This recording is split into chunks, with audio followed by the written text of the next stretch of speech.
wildly against people in Congress.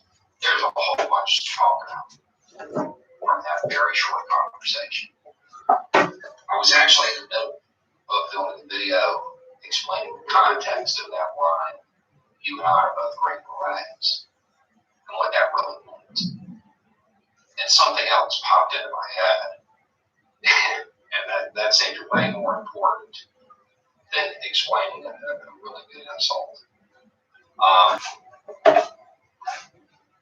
know a lot of special people, special forces, special operations community in general, true elite warriors, true warriors. They're incredibly diverse. They come from all walks of life, all kinds of philosophies.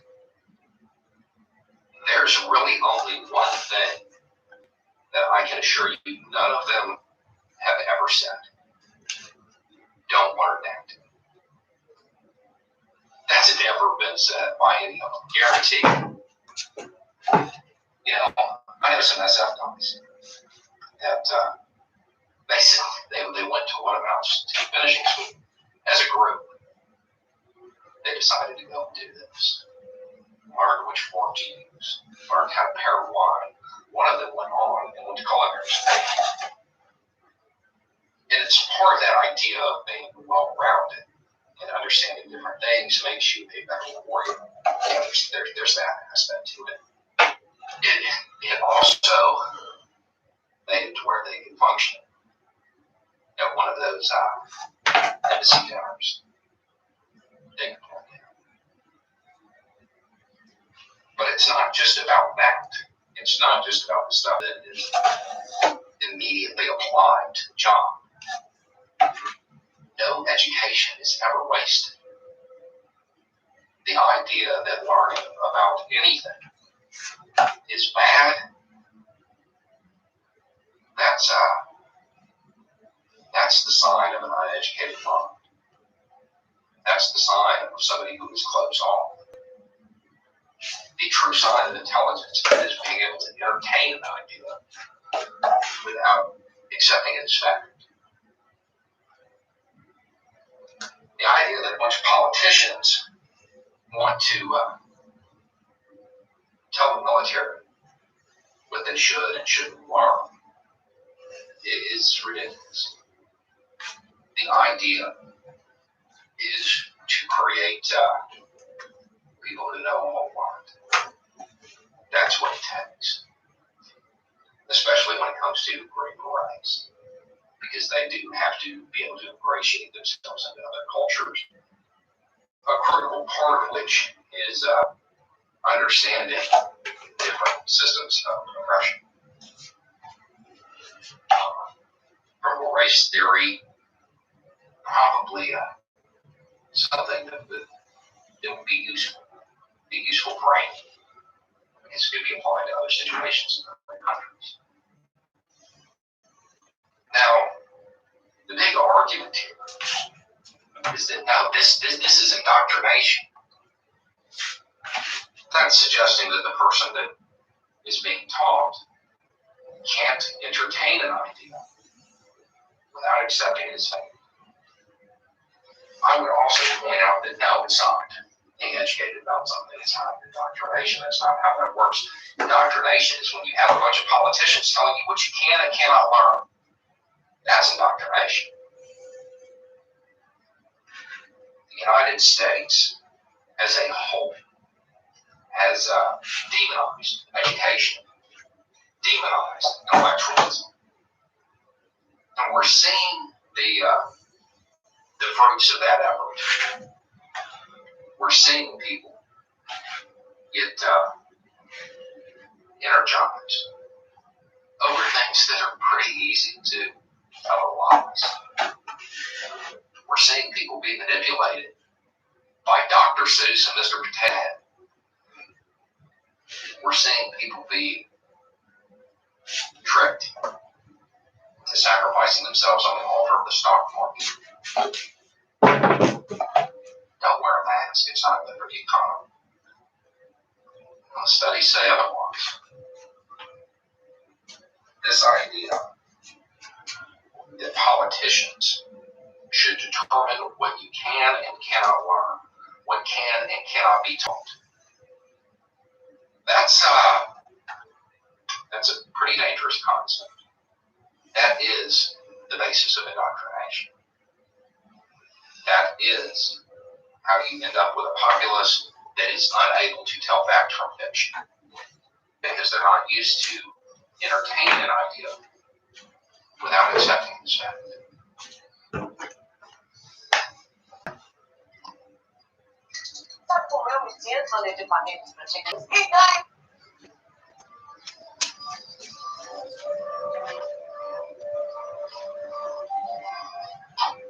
I think You Should Leave with Tim Robinson is a sketch comedy series. Even if someone has not seen the series over the past 2 years, they have probably stumbled upon a meme derived from one of the sketches. One of the more popular is the man in the hot dog costume saying, "We're all trying to find the guy who did this." In the hot dog sketch, a hot dog-shaped car in the style of the Ostermeyer Wienermobile has crashed into a clothing store. The man in the hot dog costume tries to convince everyone else in the store that they don't know who drove the car and caused the accident. The sketch has been appropriated on social media to be used whenever someone in a position of power is abdicating responsibility. What happened here? Yeah, we're all trying to find the guy who did this and give him a spanking. It's obviously this guy, right? Yes. Other popular memes and reaction images come from sketches like car ideas and honk if you're horny. Social media is populated primarily by millennials and Zoomers, and reaction images from I Think You Should Leave are popular on social media dominated by millennials and Zoomers, meaning Twitter more than Facebook. That's for your grandparents. Robinson himself, born in 1981, is an elder millennial. What is it about I Think You Should Leave that resonates so much with the relatively young? It's not enough to say because it's funny. That's not an analysis, that's just a cop-out. Bob's Burgers is also funny, but it's not being referenced by millennial Congresswoman Ilhan Omar. Maybe it's this. Maybe I Think You Should Leave reaches people in a novel way that young people find comforting. The comedy from nearly every sketch in the series is driven by a character who is insecure. The series has become required viewing for the 2 generations who have the least amount of savings. We're born into the worst markets, the worst circumstances. The very first sketch has 2 characters, an employer and a prospective employee looking for a job. The prospective employee awkwardly says goodbye after what appears to be an interview that went well for himself. He pulls the door to leave but finds it's a push door. Rather than simply admit a mistake to the man who holds his potential job in his hands, Robinson's character pulls the door harder and harder, eventually breaking it to prove that the door can be pulled open. This is only the first sketch, but nearly every sketch afterwards revolves around someone being insecure. In the birthday party sketch, another character, also played by Robinson, is concerned that his friend does not like his present, and rather than just letting it go, insists upon more and more proof that the friend is not planning to exchange the present with the gift receipt.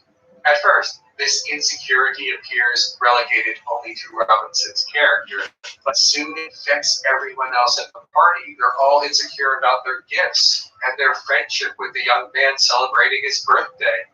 Zoomers reaching adulthood right now are discovering what millennials learned a little while ago, that maintaining adult friendships is challenging outside of school or the workplace, and that social media is both the only way to keep in touch and the worst way to keep in touch.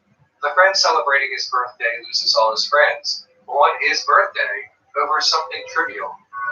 Now look at you, all alone. Everybody's going to party at my house. Insecurity is the primary driver of nearly every sketch. In the Christmas Came Early office sketch, the woman who works in the office is deeply insecure about her intelligence and her popularity with her coworkers. I know that. I'm not stupid. I'm smarter than you. In the magician sketch, the wife is insecure about how her husband is perceived by others, and this affects the husband in the end. The boyfriend in the Fully Loaded Nachos sketch is so insecure in his relationship that he can't even talk to his own girlfriend about something trivial, but instead needs someone else to do it.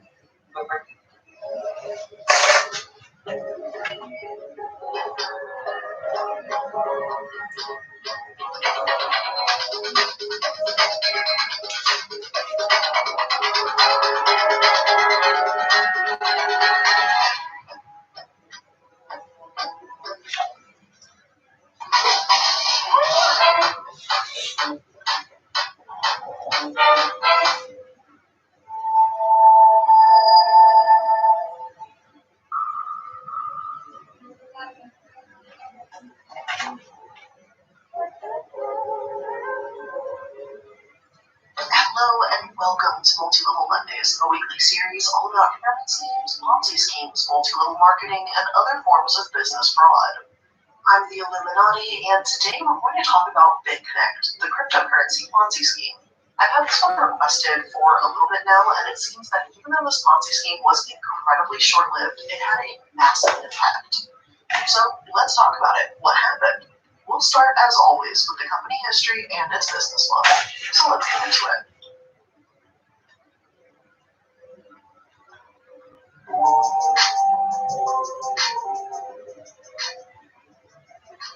Though founded in 2015, BitConnect was released in 2016 with the purpose of being a platform where people could lend out Bitcoin for interest. According to their old website, someone could receive daily profit based on their investment option.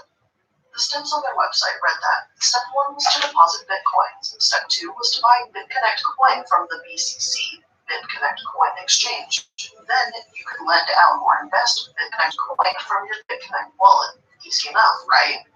Already, I can see FOMO playing a massive role in this, the fear of missing out. As we mentioned in the previous OneCoin episode, a lot of people hear stories about Bitcoin's success and want to be involved. Some sources say that up to 30% or more of 1,000 people interviewed on Wall Street found Bitcoin incredibly confusing when they first heard about it. Yet, of this 30%, 44% of them still ended up purchasing Bitcoin anyway. There's a market full of investors worried that they've missed the boat on the early days of Bitcoin, so in a lot of these schemes, such as BitConnect and OneCoin, they offer a solution to these people. A promise that they can still make money with cryptocurrency. And that's how the scam really operates. BitConnect was doing exactly this. It was founded via Crunchbase, a platform for finding new businesses. And it was founded by Satish Kumani and Dinesh Darji, both natives of India.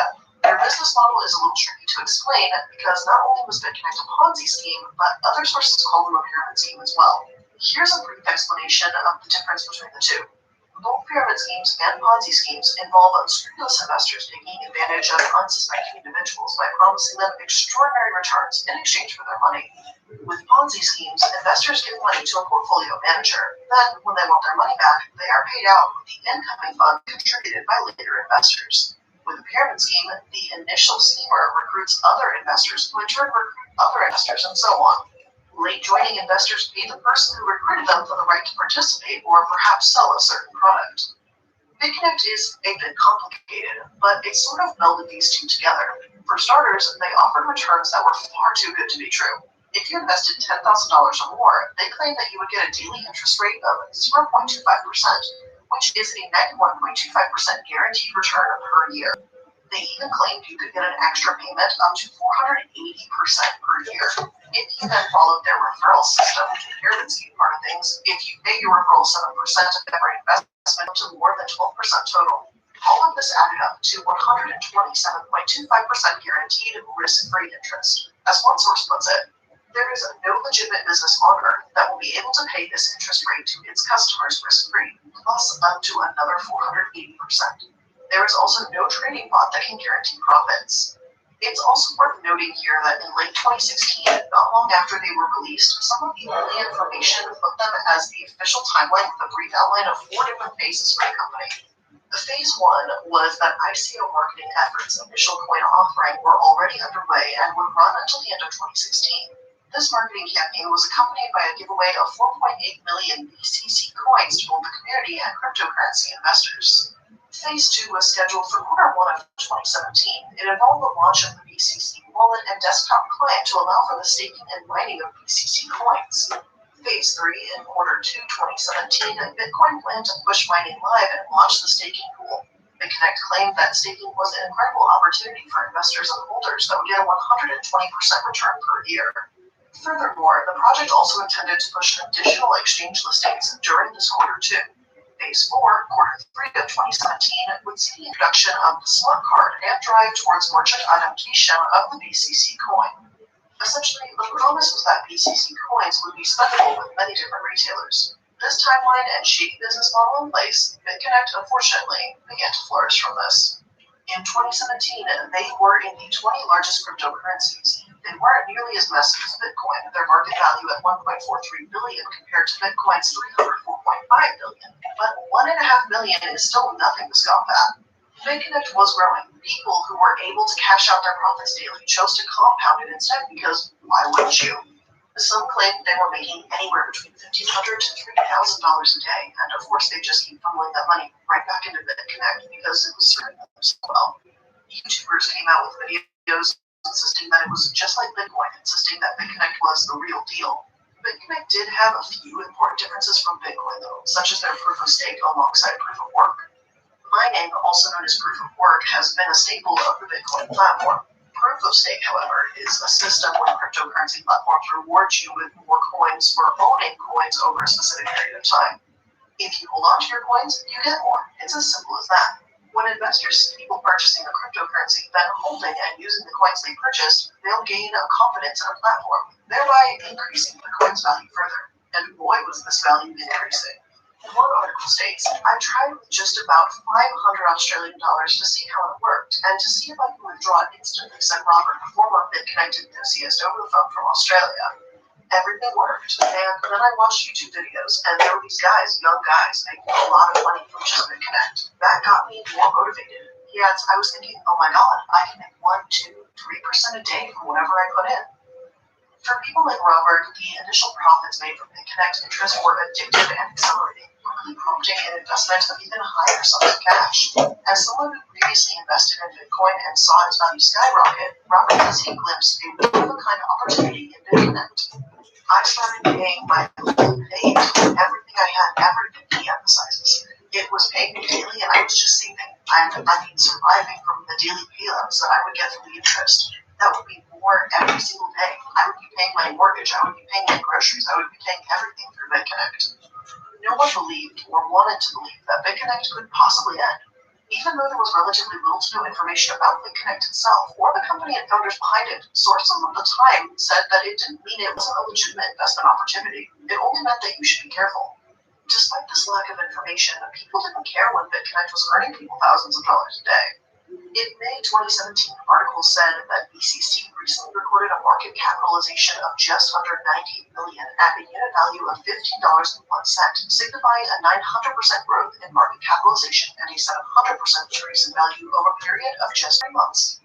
Plus, as other articles state, unlike other cryptocurrencies that require centralized exchange platforms, BitConnect can be traded easily between community members, which makes the selling of cryptocurrency much quicker and easier than some of its competitors.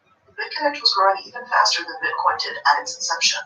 It was called a formidable cryptocurrency and an ideal investment in articles such as these, despite so little being known about the company. I don't necessarily blame PR Newswire or other companies that promoted it, since I don't think anyone could have seen their downfall coming. It was not long after this, in late 2017, when BitConnect held its first and only ceremony in Thailand. An investor named Carlos Matos was invited onto stage, and he made a brief but legendary speech where he shouted, I don't want to say it, he shouted BitConnect several times, making new history. He was like, BitConnect! I'm sorry. But at the same time, BitConnect is yet another example that shows if something seems too good to be true, and it has massive growth with very little information out there, then it's worth being skeptical. Thankfully, during this period of growth, there were some on BitConnect's tail, mainly those in the UK. BitConnect was operated by Ken Fitzsimmons in the UK, and one source claims. And this was likely someone who just stood in, providing anonymity for the real people behind the company. They closed the crowd sale on the 30th of December. BitConnect only raised 468 bitcoins, worth around $410,000 at the time. This might not seem that much, but remember, before the ICO bubble in mid-2017, it was quite typical. Though even today, projects like this can raise anywhere between $10 million and $50 million. Those who took the time to cut through all the marketing BS could see that BitConnect claimed that they could generate daily returns between 0.5% and 1% by using their trading bot to take advantage of Bitcoin's volatility. In October 2017, they reported an average daily return of 0.89% over the previous 6 months, though it is worth mentioning that this claim was not supported by any evidence whatsoever. Interest accrued daily and deposited into your BitConnect account every 24 hours. These returns are immediately accessible and can be reinvested or withdrawn. However, in November 2017, the UK government issued a BitConnect notice saying that they just had 2 months to prove their legitimacy or be dissolved and have their assets confiscated. The link to the notice given to BitConnect is massive, so I apologize in advance to any of you that want to follow from my sources and take a look at it because it's huge. Articles at that time said that Ethereum, another cryptocurrency's founder, might have been right to suggest BitConnect was a Ponzi scheme. Other cryptocurrency founders had been saying this for some time, and now they were starting to be taken seriously the more attention that BitConnect got. Another source said, an alarming number of the individuals listed as stakeholders in BitConnect appear to be registered with inconsistent addresses and verdicts. Additionally, Twitter sleuths have since confirmed with some of the purported stakeholders that the details behind their names are indeed not authentic. The warning signs had become clear in the UK. The guaranteed returns were too high. Anything invested could be tied up for 299 days. Their growth was driven by referrals, plus the website itself looked shady, riddled with grammar and spelling mistakes. Not to mention, people realized that there weren't really any actual proof or raw trade history that the trading bot they used even existed. See, in addition to using a pyramid and Ponzi scheme sort of melded together, BitConnect claimed to have a trading bot, and their trading bot was a massive part of this entire scam. Crypto trading bots are computer programs that create and submit buy and sell orders to exchanges based on the rules of a predefined trading strategy. They enable trading based on data and trends, not on emotional impulse. Bots can produce massive income 24 hours a day. Research shows that about 86% of crypto trading is done by bots themselves. BitConnect claimed that their bot was making 1 to 2% daily returns, an unrealistic amount. Therefore, some doubted that BitConnect even had a trading bot to begin with. Those that researched BitConnect said that not only was their trading bot questionable, but a lot of their promises too. One source that debunked some of their claims and stated that BitConnect claimed, you can buy BitConnect with your Bitcoin straight from the developers of BitConnect. This is not true. You buy BitConnect with your Bitcoin from their exchange and other BitConnect holders. This is very important to realize. Anyone can trade BitConnect for Bitcoins and vice versa. The developers do not have exclusivity like this article seems to suggest. They also claimed every time a user buys their currency, its price increases. Again, not true. The market is volatile. Prices go up and down according to demand, which is like BitConnect's trading history. Other sources say another fishy thing about the software was that they didn't just give out profits in Bitcoin, but only BitConnect currency. If they had their hands on such revolutionary tech, why not accept and pay out using any other currency? There were a lot of red flags with BitConnect along the way, honestly. One Twitter user, BCC Ponzi, who hunts down crypto scams, sourced a screenshot in October 2017 from an anonymous source who infiltrated a private Facebook group for top BitConnect promoters. In this conversation, Greg Grant, a top BitConnect promoter in the United States, admits the trading bot is just a story and that whoever he was talking to should be lost with imaginary bots. But the UK Twitter sleuths and other cryptocurrency founders weren't the only ones catching on. In 2018, finally, so did the US. On January 3rd, 2018, the Texas State Securities Board issued an emergency cease and desist over to BitConnect and several claims against them, including failing to disclose financial information about how they would pay those who invested in coins in the BitConnect QT wallet. They were also accused of using misleading and deceptive statements by not clearly disclosing the risks involved in investing in cryptocurrencies. An article from the Houston Chronicle said that the order, which came just over a year after BitConnect started operating, reveals not only the dangers of investing in cryptocurrencies, but how long it can take regulators to catch up with these scams. Their article read, investors have no idea who they are dealing with. The Securities Board reports that BitConnect is intentionally failing to disclose the following material facts: the identity of its principals, its physical address, and its principal place of business, its assets and liabilities or financial information about business, the persons or entities that developed BitConnect, including the number of BitConnect coins owned by these persons or entities. BitConnect could shut down tomorrow and take their investors' money, and it would be impossible to catch them or recover the funds. Search for information about BitConnect online, and you'll find many traders identified as potential Ponzi schemes early last year.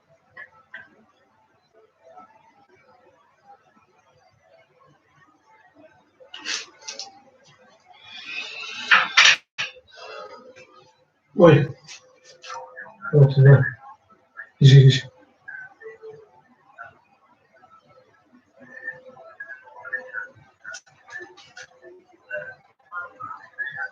Sim. Da parte da manhã ainda, não muito cedo, mas da parte da manhã ainda. Primeiro depende de que horas é que o Rocha vai levar as camas, que ainda está à espera que eu me diga. Depois tenho que passar da galeria da António Prates para ir buscar os desenhos para irem mostrar a vontade social. E depois eu pouco. Era a minha ideia. Tu estavas a ir de que horas a que horas? Qual é que era a tua ideia?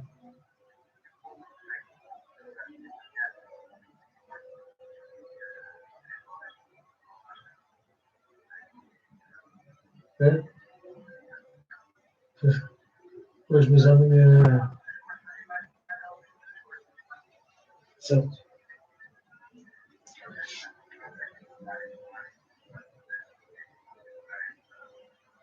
Sim.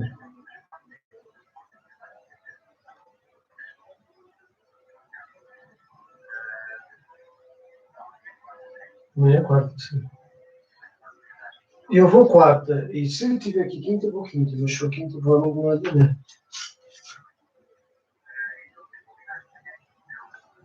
Não combinei. Estou à espera primeiro, ou tudo, estou à espera do Rocha. E depois o que eu tenho para fazer aí, não preciso do Timóteo para já. O Timóteo precisa de mim para coisas. Portanto, provavelmente vou de manhã sozinho e depois combino com o Timóteo para ele aparecer e fazer as coisas que eu preciso. Quando eu quiser, sim, mas provavelmente eu prefiro à tarde. E o que eu tiver a fazer é tratar daquela a porta que fechei. De pouco, com a dura, é dar uma textura aí, coisa assim. Está bem. Certo. Ok. E eu posso dizer que cheguei depois. Não, não é esse caso. Então, Burkins é só já, à tarde com o Timóteo e cá de ver Burkins furos isso. É? Está tudo bem? Então. É esse, sim.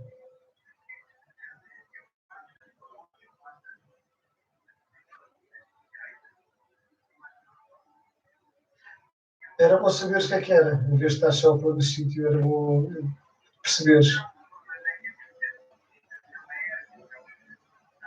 Sim, é isso.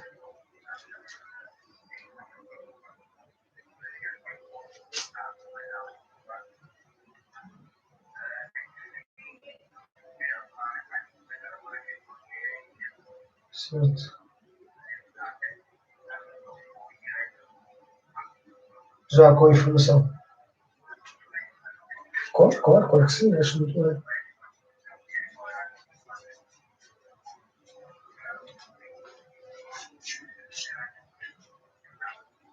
A Tatiana fazia isso, mas só mexe, só mexe na moto depois de 2 exames. Quando há exames, quando é uma coisa simples.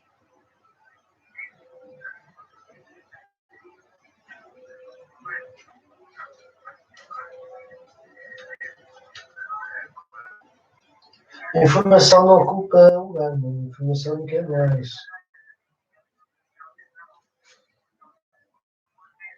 Sim, claro.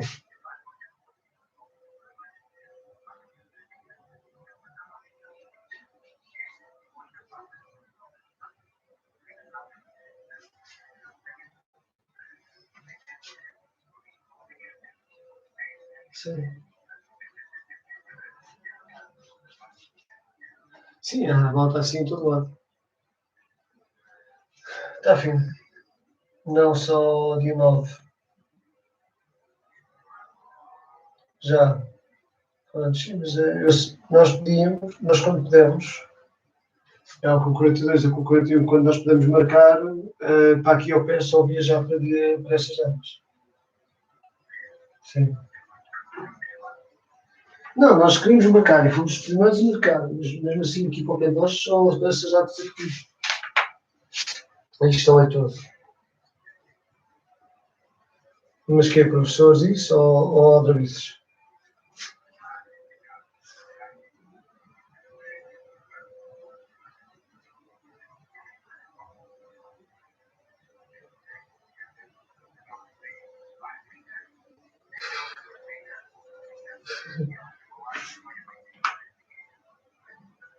Já cadastro. É o prato do dia. Ok. Não. Sim. Sim, podes fazer isso, não podes escolher qual é, mas podes dizer que esperar que te chamem outra vez. Isso. Certo. A gente vai se ver então.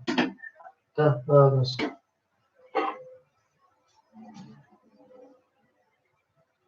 Nevertheless, BitConnect is still operating and BCCs are still trading. This was the incredibly worrying BitConnect. So little information was and is known about these founders that it seemed like they could simply let the scam play out, and when they felt like it, they could run off with millions.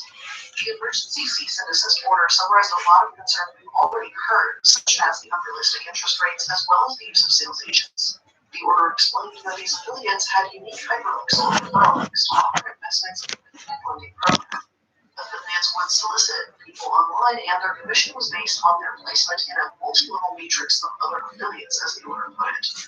Their misleading and deceptive statements were a massive problem because while they promised these high returns, they didn't disclose any information whatsoever about the payment of taxes on gains or losses resulting from their investment or on the sale of BitConnect coins.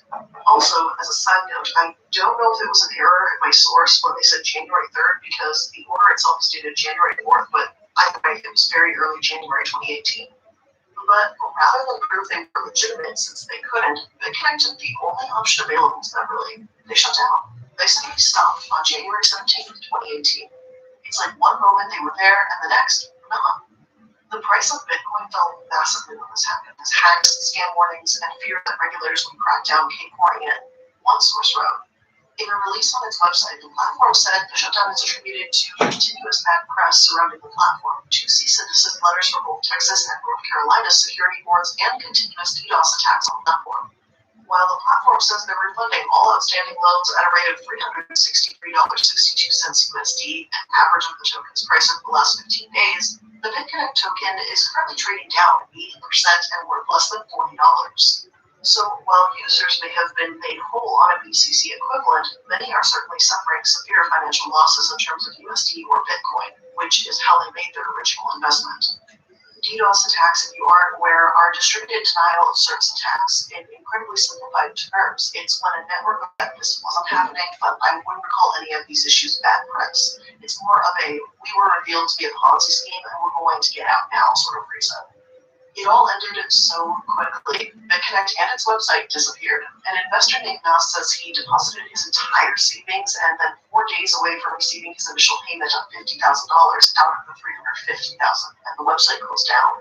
He claimed he did a lot of research and calls to verify it was legit, probably stumbling over websites like those we found earlier referring to it as a formidable and ideal investment.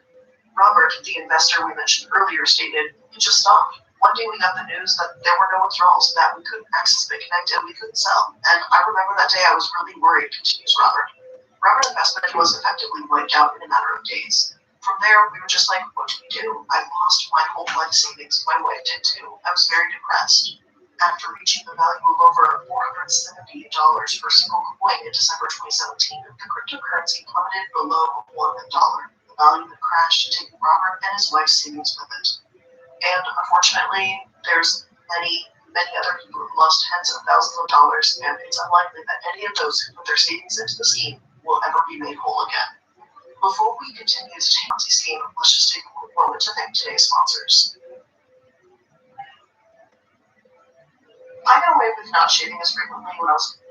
They were even putting threads online, talked about what happened, and they were even posting a hotline for people that may have been inclined to hurt themselves and do something drastic. Alarmingly, though, even as Divyas Darchi, the alleged head of BitConnect in Asia, was arrested, more news began popping up that he may be involved in other scams. Some sources said that Darchi, along with companions, actually siphoned $12.6 billion from unsuspecting investors in India following a demonetization scheme of the Indian government. In this demonetization scheme, the government unrecognized larger denominations of banknotes of 500 and 1,000 Indian rupees in an attempt to crack down on corruption and illicit money. Looking back, some articles argue that India's demonetization move was too costly an experiment that accomplished too little while artists like those at BitConnect to flourish. The CID, or Criminal Investigation Department in India, said that from the timing of the BCC offer, there was a direct connection between the unaccounted cash available after demonetization and BitConnect. One investor stated that, quote, BitConnect earlier brokered investments in Bitcoins. After demonetization, they launched BCC through a lucrative multi-level marketing scheme, offering 4% returns a day on bringing in new members. We suspect that BitConnect coin was launched with the intention of laundering black money. Although the founders and people that created the scam are solely responsible and should absolutely be held accountable, it's important to recognize that it created an environment where these scams could happen in the first place. Unfortunately, as many of my sources report, there is an undoubted connection between the demonetization in India and this scheme. Bitcoin News explains, BitConnect and scams like it were a perfect storm. Why keep money in flat in a government paper where its publisher can just decide to snatch wealth from the average Indian on a whim? Instead, it catch this Bitcoin train so much of the media with Bitcoin promising forever returns as it supposedly used invested Bitcoin to pay for other Bitcoiners' returns. And it worked. It did. As long as the market continued to shoot up and defy even the most irrational Bitcoin proponent in late 2017, BitConnect's claims were vigorously defended by its participants. Once so much as a small correction reared its head, however, the entire scheme collapsed. Indian promoters largely bailed, going abroad after investigations were launched by Indian authorities. Well-known personalities and politicians were even caught up. I think what many have found, and what I continue to find so alarming about this situation as a whole, is how much damage BitConnect did in such a short amount of time, and how advertised they were. Multiple sources talk about how YouTube personalities promoted BitConnect, and there's still videos on the platform, tutorials on how you can invest with them, just as there were personal stories from those who lost thousands. In those personal stories, such as one woman named Farla, she explains that she didn't think it could be a scam when she heard all these accounts of people she trusted saying it was real. But as time went on, she understood it horribly for people that invested even more like her brother who invested $10,000. I can really appreciate Farla's attitude as she repeats that she's trying to simply see this as a learning experience, but I feel bad for all those that lost thousands and had to pay massively for this lesson.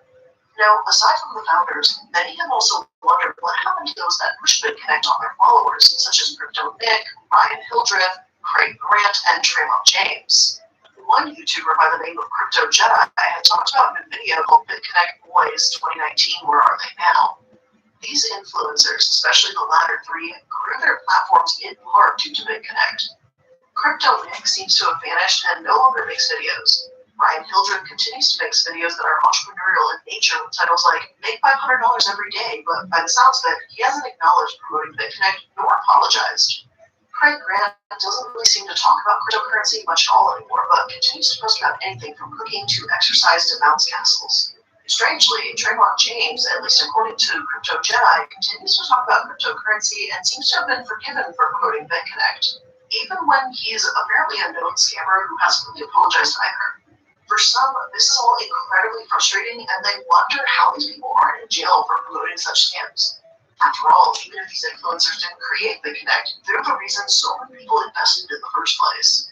Recently, news also broke that Tremont James has reportedly been subpoenaed by the U.S. Securities and Exchange Commission about BitConnect.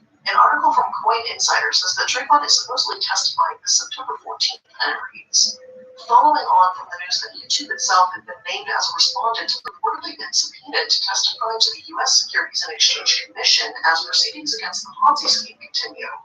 Litigation lawyer David Silver stated earlier this year that YouTube had failed as a gatekeeper to protect its users to allow influencers or affiliates such as Tremont James, Ryan Hildreth, and Crypto Nick, among others, to broadcast BitConnect-related advertisements to thousands of users.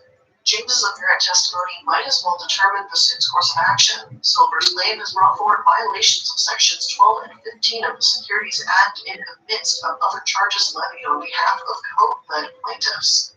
Reportedly, another BitConnect promoter, Crypto Clover, real name Caleb Powell, was detained by the Federal Bureau of Investigation following his re-entry into the U.S. in connection with his involvement in BitConnect. Powell has apparently not been contacted by the SEC at the time of writing. The legal process is, as per usual, unfortunately incredibly slow, so there's no telling what will happen, but at least some sort of justice may be served here. We'll simply have to wait and see. Bayos himself, the guy from the meme, if you're curious, has resurfaced recently talking about weight loss and intermittent fasting, but otherwise he's been seemingly quiet about cryptocurrency as well. As for what's happened in the long term, the utter failure of BitConnect made so many want to push harder for regulation, and this sparked a massive conversation around the topic. That Houston article I referenced earlier says this: government regulators around the world are making more and more noise about the need to step into the cryptocurrency markets. Eventually, some company will steal billions of dollars from investors and get away with it because of the international, unregulated nature of Bitcoin. The subsequent public outcry will force governments to intervene. When the crackdown comes, it will affect every cryptocurrency, including the big ones like Bitcoin and Ethereum. Supporters who love these currencies because there is no government regulation will sell them off, and their values will collapse. I admire the technology behind cryptocurrencies, and I believe it will change the way we do business in the future. But the days of unregulated currencies invented from thin air without regulation are numbered, and future investors will look back and wonder at the snake oil salesmen who operated under the guise of libertarian cryptocurrencies today. The argument for Bitcoin regulation is that it would help prevent this from happening. The market would be safer, and the risk of simply losing everything would be less. Some sources argue that Bitcoin regulation doesn't actually impact the share price all that much, and though there may be some dips when a new regulatory item comes out, the price usually goes back up again. Other sources say that regulation is a bad idea because governments can't easily control the contents of blockchains or abstract ledgers. Crypto markets are international and don't rely on the financial endorsement or facilities of the US, Bloomberg says on that with regulation. Crypto exchanges would become more bureaucratic and less innovative, as they would have a greater stake in the financial status quo. Non-US fixed crypto exchanges and anonymized systems could still be used to transfer funds secretly or illegally. Still, banks are something that federal government has a lot of experience regulating, and US regulators would achieve a certain illusion of control. Other country regulators could make it harder to create new transactional systems on top of current crypto assets, such as Ether.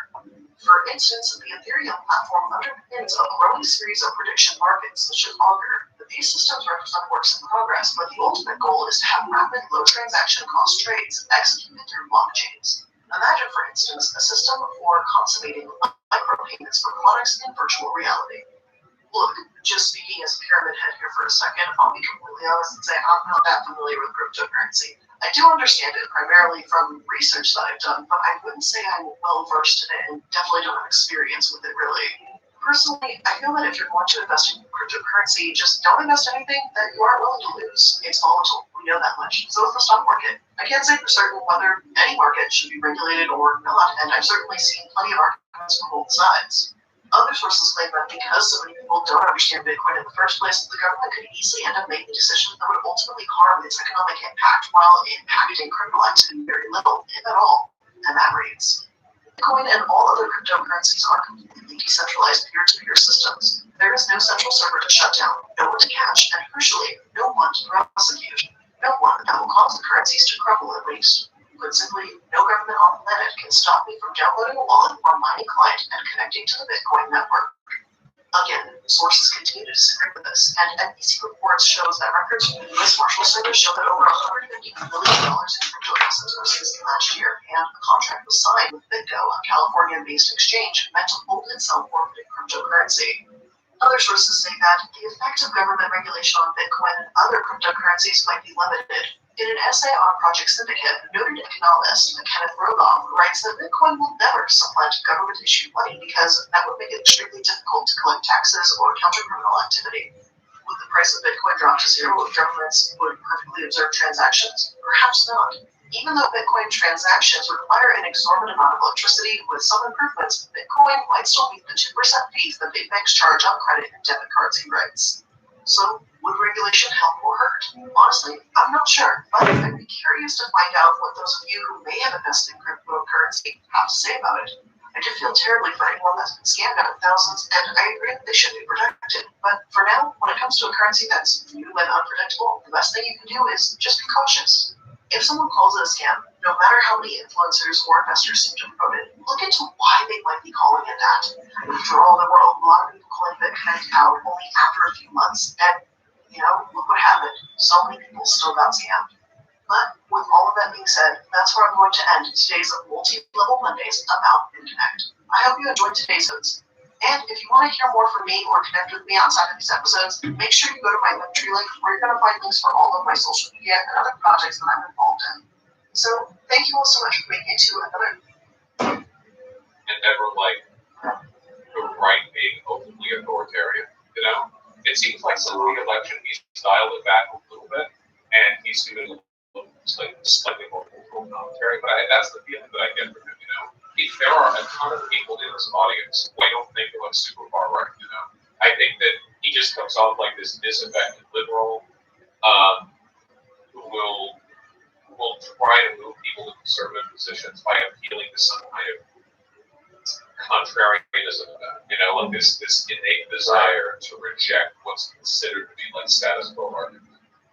But I would describe some of the stuff he says is extremely far right. I mean, like a lot of the stuff he said, like the election and like the votes, counted whether the election was stolen, all that, like the idea that the military is going to vote, which just recently, Matt Gaetz got clipped arguing with the Joint Chief of Staff Chair before, so he cites like right where all the time. So it's definitely like conservative. I'm not saying it's not. That's just his aesthetic. It's an effective aesthetic. Well, so we were just talking about Dave Rubin. What's interesting about him and Tim Rule is that they do describe themselves as liberal, and Dave likes to use the term classical liberal, which is ridiculous. Before we move on to the next personality, what is according to these guys a classical liberal? A classical liberal is literally no definition of this, guys. Absolutely none. Sorry, I was a fan of calling himself that too, and he called himself that while talking with me about the necessity for England and ethnicity. It means absolutely nothing. Real classical liberalism, of course, is an adherence to the liberal principles around the Enlightenment. That would be free trade, open borders, free education for all, like free market economics, and strong commitment to freedom of speech, freedom of movement, freedom of religion, stuff like that. Adam Smith, like constitutions, like they don't believe in this stuff. So Putting Sargon in the problem with this, but he's really not that hard to figure out. If there's anything you want to tell us about him for people who may never have heard of him, who is Sargon in the problem? He's a guy who I debated twice, and after the second debate, he publicly announced he would no longer be doing debates with people who left. So, I don't know. He's a silly guy. He's a silly kind of guy. In reality, he's basically just like a white nationalist who uses his accent to come off quite a bit more posh and intelligent than he is. One of the reasons I think brings so much, there's so many Americans who will listen to their accents and think, oh my God, this guy is improved right now. When in reality, they are saying the most asinine shit you can possibly hear. Thankfully, I think that's worn off a little bit, though. I hear people say that British accents, I'm not seeing as many people praising British accents anymore. I feel like performative anti-Anglo sentiment online has actually done a lot to make people less, amicable with those accents. I wonder how smart they would consider starting with how it sounded like all Cockney and like some of the soccer. If Sargon spoke with the dialect of an American Southerner, then he would have 6 years subs. I would actually pay to see that in reality. So moving on to this next guy, and at the time of this interview taping, this guy hasn't been having a good week. Can you tell us about Steven Crowder? Ooh. He's a huge YouTube conservative. Steven Crowder, I think audience. This guy's a massive audience, huge audience. So yeah, right now Steven Crowder's having a very bad week because he got tricked into briefly making eye contact with a person who is familiar with politics, which is not Crowder's brand. Crowder made a brand on ambushing random civilians to debate them on issues that he and them were talking on. But yeah, he's so very tremendously embarrassing. The PR was so bad what happened the other day that his father must have called in favors because the very next day at 10 a.m. he had an interview with George Bush, Donald Trump Jr. So this is an interview with President Son being announced 13 hours beforehand on a Tuesday at 10 a.m.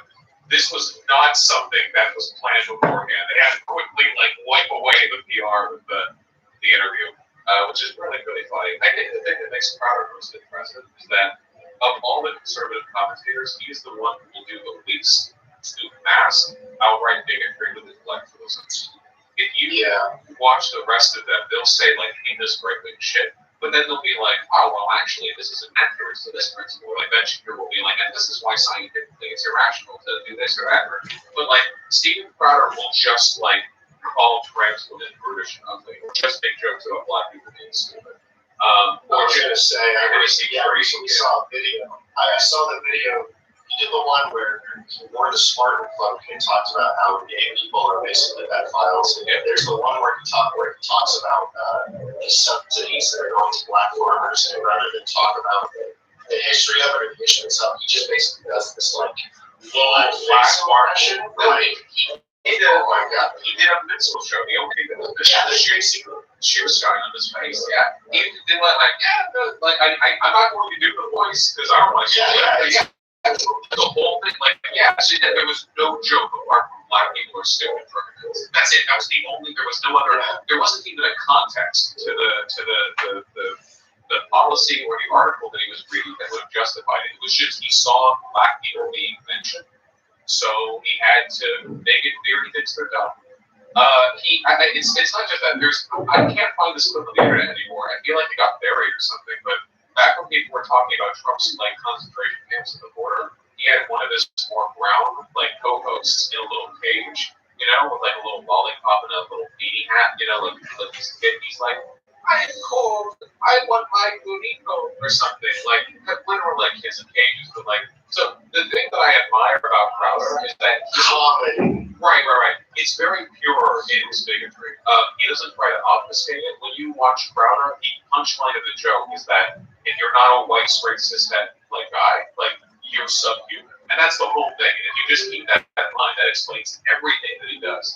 He has mastered performative cruelty, which is why it's so funny seeing him try and run off with Sam Cedar that's up there. But by the way, in that interaction, as far as I can tell, it seems like, and there are people talking about this, it seems like he and his co-hosts were trying to make anti-Semitic jokes about Sam Cedar. I saw that about his eyes, when you see your velveteen rabbit eyes or something like that. It's which is extremely weird because I'm pretty good on the insults. I have never in my life thought of being soulless eyes, because they call them soulless too. Being eyes soulless. I have never in my life thought that's an insult I would apply to a person. I've never looked at Sam Cedar's face and thought, these are things that I look at when I see that he looks soulless and being But they committed to that joke, and given that Crowder is a name making fun of every other minority, including Jews, by the way, who have far enough in this program, it wouldn't be surprising to me that he would just default to anti-Semitism while arguing with a Jewish guy. So, it was pretty bad, and Sam actually put a pretty funny response up where he's like, "This is where your world ends," and lasers shoot out of his eyes. Dude, it's pretty hilarious. You'll have to see that. Okay, so moving on to on our list of one last thing.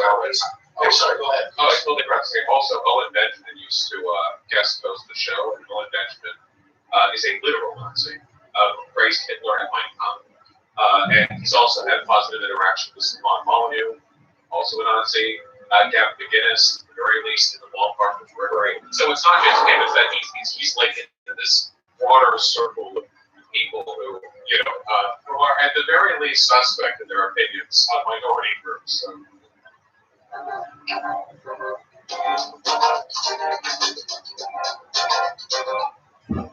Yeah, like I said, it's very pure in this condemnation of minorities. This next one, you actually spoke to him, I want to say a couple times. You definitely had at least one interview with him. Tell us about Jesse Lee Peterson. Oh, I love Jesse Lee Peterson. That guy, Jesse Lee Peterson, I have to try to find language that I can use here. I feel like if you went up to Jesse Lee Peterson, you pat him on the shoulder, and you said, 150 years ago, you would have been my favorite slave owner my dad. JLP would consider that a compliment. There's actually a photo of him. It's a little old, but he got presented an actual cotton bag that was used by, that's a real photo. I think it's a couple years old, but you can find that. He seems to me, he seems to me like he rebels a little bit in self-hate. I remember when I talked with him, he talked about how he's white on the inside, and that's why he's better than other black people. But he's also got several ex-wives and children who he doesn't speak to. And about them, when pressed on it, it seems like he gets mad, or there's a little bit of maybe I was too black to avoid that kind of thing. He is very strange. We'll say though, in person,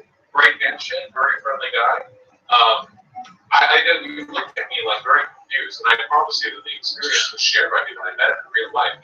I don't know. It's kind of insensitive to say, right? Like the self-hating black guy. That's like an inappropriate trope to evoke, but that describes his behavior like extremely. Also, say it necessarily. He called Trump the Great White Hope. He says like I've frequently seen him do this many times on the show. They'll say, "Oh, it's still have to excuse me. I'm just black and slow." And I completely disagree with that. I think the man's a genius. I think he has built himself a very successful niche. He's got not only his program that's very popular, he's got catchphrases out there, he's got merchandising like this. I have one of his shirts. I bought one of his shirts. I bought it for $30. Absolutely. I do it again. I think he's a very savvy businessman who really knows who his audience is. That's kind of my take on this. I met him. I don't know how much. I'm sorry. I was going to say, in addition to, it should be noted that in addition to the self-hating stuff, he's also a vehement misogynist. So when this guy talks about women, it's like, dude, like, you need to get laid or something. Like just the way he talks about it. Very barefoot and pregnant stuff there. There's so much to talk about with him. The problem is he's so disarming. When you meet him in person, like he never like passionately argues or anything. Really, he just kind of sits there and laughs, and he'll just ask you like a dumb question, you answer. He just asks you another dumb question. There's not like a through line. Are you a beta male? Yeah, are you a beta male? And you'll be like, no. And he'll say, I think you are a beta male. Like, all right. And he'll just move to the next one. He doesn't. It's just from point to point.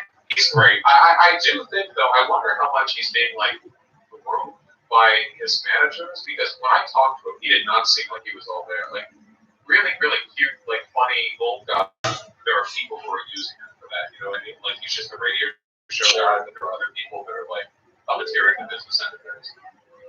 Yeah, I mean, hey, very well good. Moving on down the list to the next person, who is Jordan Peterson? No relation, but who's Jordan Peterson? But how good would it be if there was a relation? How good of a world would that be? I think that Jordan Peterson is very effective. He's a pop philosopher, is what he's known for. I think that Jordan Peterson is extremely effective at being a substitute dad for guys who feel a little bit lost in life, and giving them very, very conservative political messaging in the form of self-help advice. So there's a lot of stuff that Jordan Peterson will do and say that affirms conservative outcomes, but he won't commit to the aesthetic or to the conclusion of the conservative argument.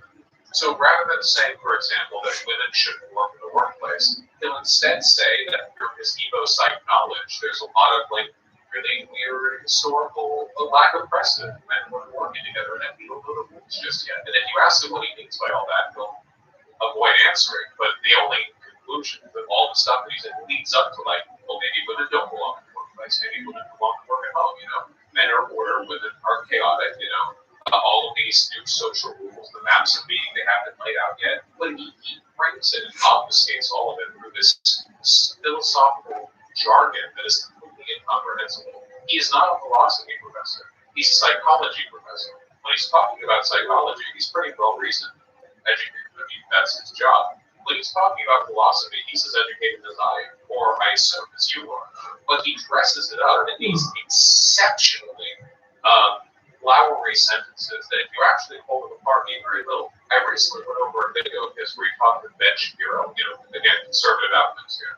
And he would say the most obvious or the most asinine shit, but he would dress it up with, well, frankly, with language that your average person would be able to parse effectively enough to understand that it's BS. That's the problem that I have with Jordan Peterson. I think he actually says some really far-right stuff, just he dresses it up in a way that it comes off as like this philosophizing that people are supposed to take seriously because it sounds smart. His stuff on like cultural Marxism, for example, in addition to being incoherent, it's also as conspiratorial and socially damaging as like McCarthy accusations. The idea that all of society is being infiltrated by like, you know, woke SJWs who are controlling the fabric of government and politics and corporations and media, and that pretty soon you'll be unable to express any of your ideas or values because the censorship police are waiting for you to be misgender or trans woman.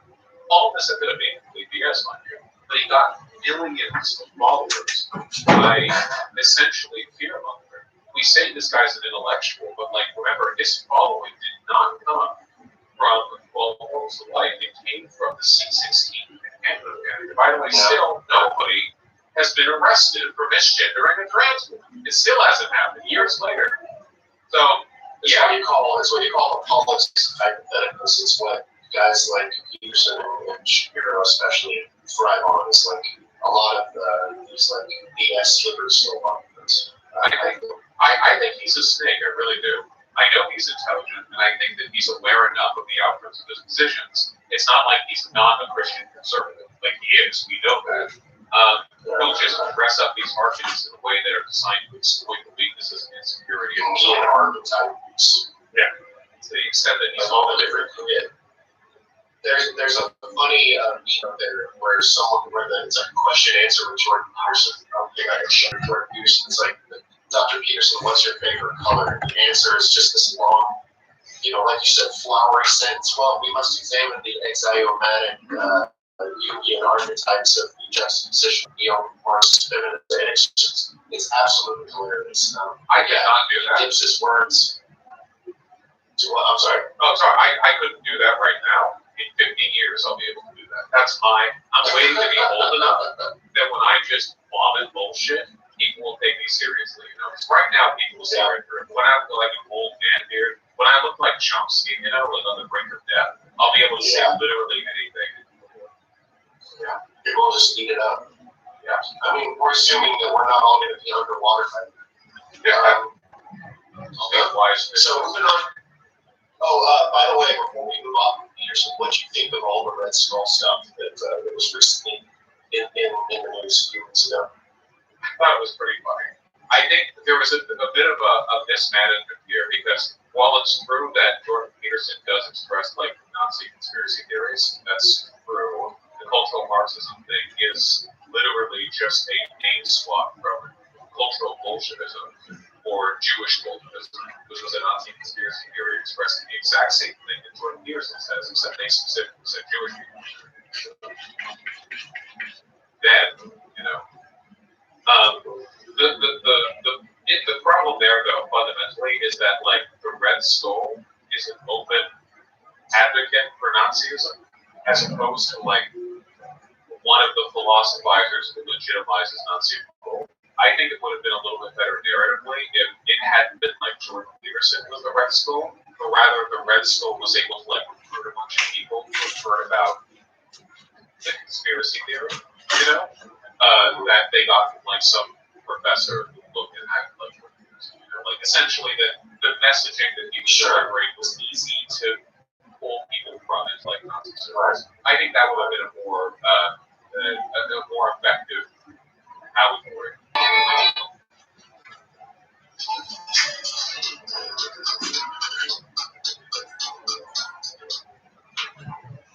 Right, but that the lighter several people just went really balls out with that, which I thought was kind of funny.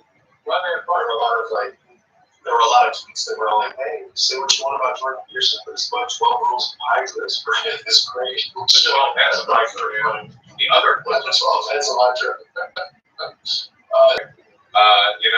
Conservative debate lord, except he doesn't debate debaters, debates college kids. Insanely far-right political positions, but, he dresses them up, again, intellectually, the way they all seem to avoid facing responsibility for the stuff they say. Honestly, just kind of an embarrassing dude, I think sometimes the masses loves, like in his BBC interview, when he was, was it Andrew Neil? What was the name of the BBC interviewer? Blanking on his name right now, but Andrew Neil. I know what you're talking about, though, where he just completely loses it. Yeah, I think that Ben Shapiro is like a mediocre kid who couldn't cut it in Hollywood and took his drugs with him as far as it could go. And the problem with that is that you do not need to meet a very high bar of intellectualism to be impressive to conservatives. So he works fine, and he's still pulling off this like child prodigy aesthetic, but he's like in his 30s now, Like that's how everyone talks about him. That he's some kind of prodigy, like he's this very smart young boy who's big brains, challenging the liberal. It's like dude is a decade older than I am. Nobody would call me a child prodigy. They don't say child prodigy. You get what I mean, though, right? Like the way you talk about him, like he's this young and edgy interlocutor who's here to mix things up. Really, he's a super conservative and a billionaire. He does essentially what Glenn Beck did, just a little bit less rocking in the mouth crazy. All right. Okay. I'll get the chance to see it one day. Do you know much about the Wells brothers who were behind his operation? Have you heard about them at all? I know them just vaguely as one of the powerful and wealthy people who make life a lot harder for us, but beyond that, not really. They, from what I was gathering, from the research I've gathered from the reporting that I've seen, that a lot of people do, they talk about how they're kind of like these oil fracking billionaires. When he was, like you said, leaving home and when he was graduated, these guys are like really uber conservative, but they love what he did, and they started like funding his advertising. So like, if you look at his like advertising budget, particularly when he started out, it's like somebody else is writing his checks. It's like the amount of like saturation that he and someone else we're going to get to very soon, Dennis Prager, points to a lot of what I think is one of the keys to success of right-wing tubers, which is that they have a lot more private funding than the left ever will. You know, the left, I know, right? Where's your George Soros check? You know, we all joke, but in reality, money is really hard to come by for that. You know? People talk about George Soros and like, Warren Buffett, right, being left-leaning, but like these guys do not engage in like the committed project of funding media left. They did not really. And sometimes I think they donate like more establishment, like liberal charity causes, stuff that's easier to write off the charity case for tax purposes. But with regards to like the opportunity for people to blow up on YouTube, this just doesn't happen to the left. You can go right now. Who here has heard of Abigail Shapiro? I'm kind of asking my audience here. I guess I'm talking about her so everyone here would, but she's not a large YouTuber. She has probably hundreds of thousands of dollars pumped into advertising her channel in Europe, so there's that money. I don't know if or what, but that stuff is really hard to come by on our side. Like Contra points. You know Contra, I assume? Yeah. It's Contra's huge. Very, very big. And where does she get that size from? The quality of her content. Like lefty liberal commentators will fund her, promote her. She gets a couple of news articles every once in a while, but they're usually written by people who have a sincere interest in the stuff she produces. There's not money behind the scenes there. It's just another person in another neutral department doing everything they can to make content. The way conservative circles pump money into their projects is, it's enviable. It's something we need more of. It's why I get so mad at like lefties online who get mad at commentators who make a lot of money. We can use that, potentially. That could be very beneficial to us. Baltimore, when you consider that Ben Shapiro first wanted to make it as a screenwriter, and when you consider how many crappy movies Hollywood puts out per year, it's a shame no one bought this shitty screenplay and spared us. What has been the last 10, 15 years of what he's been doing. It's a shame that it's just. I haven't read it, but I know some of the content. If you're referring to this particular book, like the defeat your opponent, like it's a battle or something like that, like it's a fight or something. And he wrote a fiction book where it was like following the stories of 5 characters, and like, oh my god, it was so racist. One of them was like staging a kid getting shot by a cop to fake like a BLM uprising or something. Like this little 9-year-old kid got shot, and actually the 9-year-old kid got shot because Deshaun Williams gave him like a lollipop to be there to get shot by the cop while looking menacing or something. And like after the cop shoots the kid, the cop is like frankly so heroic. After the cop shoots his child, all the black people like start like coming out of like the hood to like stare at the white cop. They're described like animals. Like the way like you make a noise in the jungle and wolves start popping up in the bushes. It's incredible. Really, really phenomenal stuff there, and terribly written too. Not surprising he wasn't able to cut it. Yeah. Well, I'm looking forward to whatever Gina Carano. Moving down the list, you already covered Abby Shapiro. I want to ask you about Tony Laird. Who's Tony Laird? Is it Tommy Lara or Tommy Lauren? I've always said Lauren. It might be Lauren. But we need to work on it. Yeah. I haven't actually. I actually haven't covered her that much on my channel. Like, hold on, let me make sure that. I think there are like 3 people who look similar to her, so I need to make sure I'm thinking of the right person. Oh, okay. You'll recognize her when you see her. Yeah, okay. I always She just was really anti-Colin Kaepernick. He was like anti-whatever. Yeah, I just get like racist Barbie vibes, I guess. I don't know. It feels like the world is trying to generate a new hand culture, and there have been like several attempts, and it's like they'll all have to eat each other eventually, and the one who survives will become her. That's the vibe that I get really. She's a little bit more legitimized than a lot of other. She's on Fox, you know. She's more legitimized than a lot of the other commentators that we talk about on here, which is a little bit scary because I feel like she's no less far right than the rest of them are.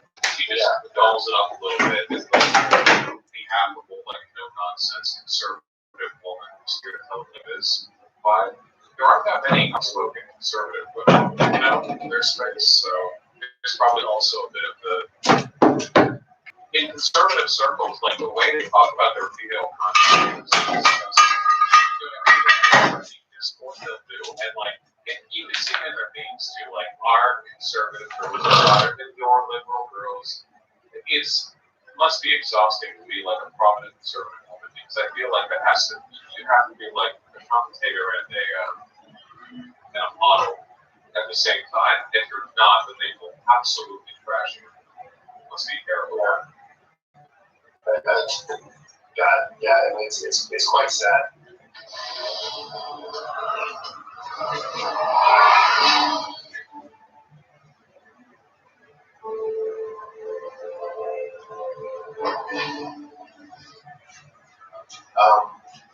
Oh gosh, what was I going to say? I just had a funny comment. I just totally brain farted on it. Moving on, I want to ask you about, and we're going to spend a lot of time talking about this last guy on the list, was Dennis Prager. What is Prager person? That's Rick, who's a really funny guy.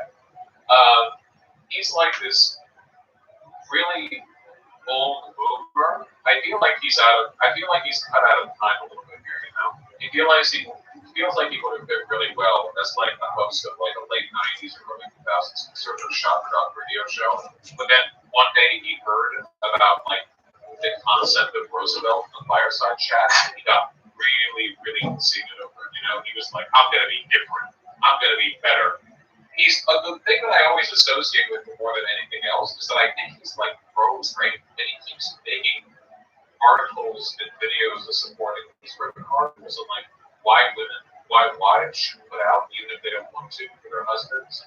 He's written articles on like why women shouldn't be offended if men like Lear and other women with their his wife. He quickly types up an article and they like shows it for him. And he's like, hey, Look at what this study says. yeah, look at this. Hey, come on. Look at the guy. He's like hiding the author with his thumb, like with the printout, you know? He did a screen print too, so you can see like the taskbar at the top and like the icons at the bottom. As for Prager University, it's basically just like very well edited 5-minute video essays in the vein of like the kind of thing you would expect a legitimate like law organization to put out for like grading modules for people, you know. The problem is that everything inside of them is absolute bullshit. We actually went over a Prager University video once that was implicitly pro-slavery. I was going to ask you about this one. Yeah, they were arguing that statues of General Lee should stay up, and the Confederacy, Civil War general. Yeah, and they were like, here's why it should stay up. Robert E. Lee put down the slave rebellion, killing the radical abolitionists, like, you know, this guy got John Brown. Yeah, John Brown. Yeah, I couldn't make sure he did it. Yeah, and it went on. It was like, you know, And look at it. He decided to fight for. He could have been with the Union, but he decided to fight with the Confederacy. It's like, is this video pro-slavery? I can't tell, but it kind of feels like it is. And then afterwards they like celebrated him because he said he wanted education for black people, but still didn't think there was the way it was framed made it sound as though these are affirmations, testimonies, moral work that we celebrate. You know? And it was very, very strange. Funnily enough, after that